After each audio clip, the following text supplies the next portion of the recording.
Tapos, naglaro na sila. Yung una maayos sila.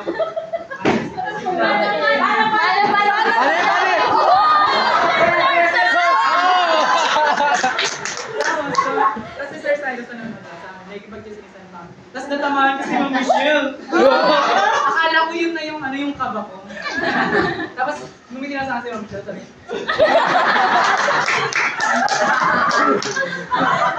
Sabi, tapos ayun na, ma'am, naglalaro na kami. Pagkalaro namin, during kasi sa akin, yung pinagalitan. Sabi si Sally daw kami ng PBL.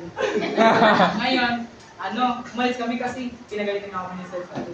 Ngayon naglaro ulit sila. Pero mas okay yung kanina, bago ng gano'n.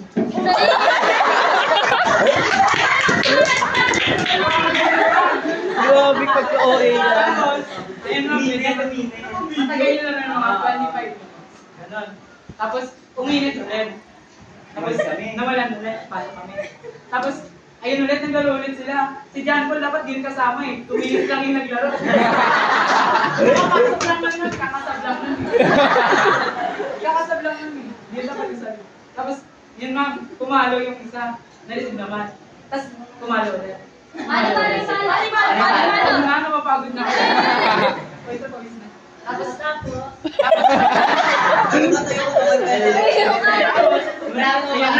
pumalo na. Maganda yung set. Pak!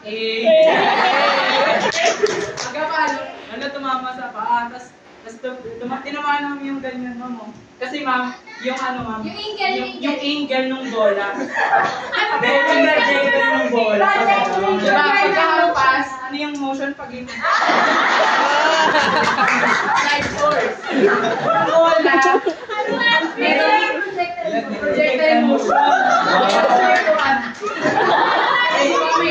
May air resistance. Dapat diretso yun sa mukha ni Ate. Eh kaso may air resistance yun. Diretso sa paa. Tumalsik na yun. Kasi yung angle ng paa niya nakadala. Ilang degree? 30 lang. Ang tagal na po sinong Hindi ko na mahaba pa. Sabi na ng alive, ma'am, nagkaroon na po kami ng psychological trauma. Meron na silang ma'am, may hazard na sa kanilang Hindi pa tapos.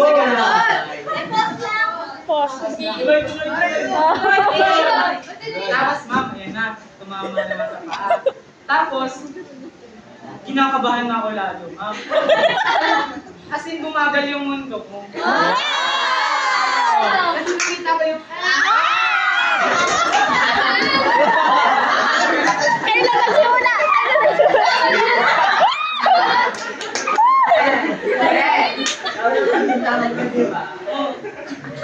Hindi pala kami. Kasi yun na, kinakabahan ako. Tapos, bumagal nga. Tapos maya-maya, tumunog na yung ma'am, yung basag. Tapos may sumigaw. Sinumtsak pala yun. Meron daw siyang ngayon. Meron culture shock daw siya. Tapos ngayon naghanapan na ng mga naglalaro. Tinanong ni Ma'am Ja. Sino ba yung tinanong niya? Pero Ma'am Ja, may kasali daw. May kasali ba Asian? May sumagot daw wala. Pinag-guidance yung mga grade 11 na. Ako ma'am, naglalaro. Gawin natin na yung guidance nila, ma'am. Mga 20 minutes ago. Wow! Hindi ma'am, nakapagpahinga naman ako eh. Tapos ayun na ma'am, hindi na-guidance sa yung grade 11. Eh, nagsumbong na may kasama dito. Ang naturo si Bernard, si John. Ikaw muna! Ikaw muna! Ikaw muna, di ba? Naturo ako. Tapos, kinabahan ako lalo. Tapos, sinagip ko pa ako, nag-excuse pa ako. Ma'am, andyan ako sa gilid. Sorry ka ba? Ayun, nakita nga ako ni ma'am. Sabi ko, oo, nandiyan ako si Bernard. Okay, same. Tapos, ayun na. Tapos tinuro na yun. Ayun na yung tatlo, ma'am.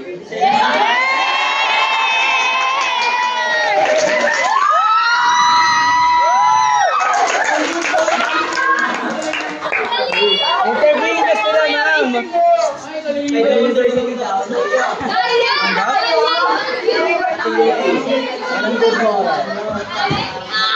Ay,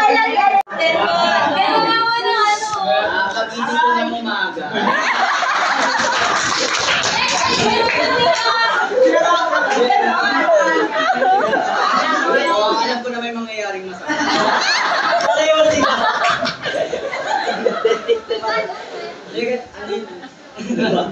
Yung kwento ko pag Yung testimony ka na. Ha? Tapos mamaya, ano naman, sa kabilang section naman yung papakalaman sila.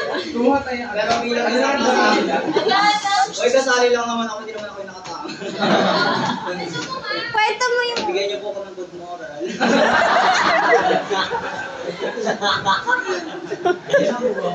Oy, magpapasa pa ako requirements sa TUP, mag-good moral kailangan.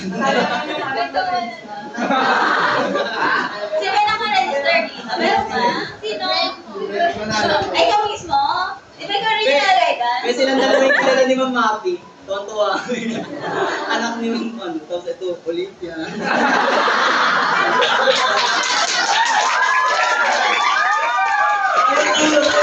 Masawag na equality. Next.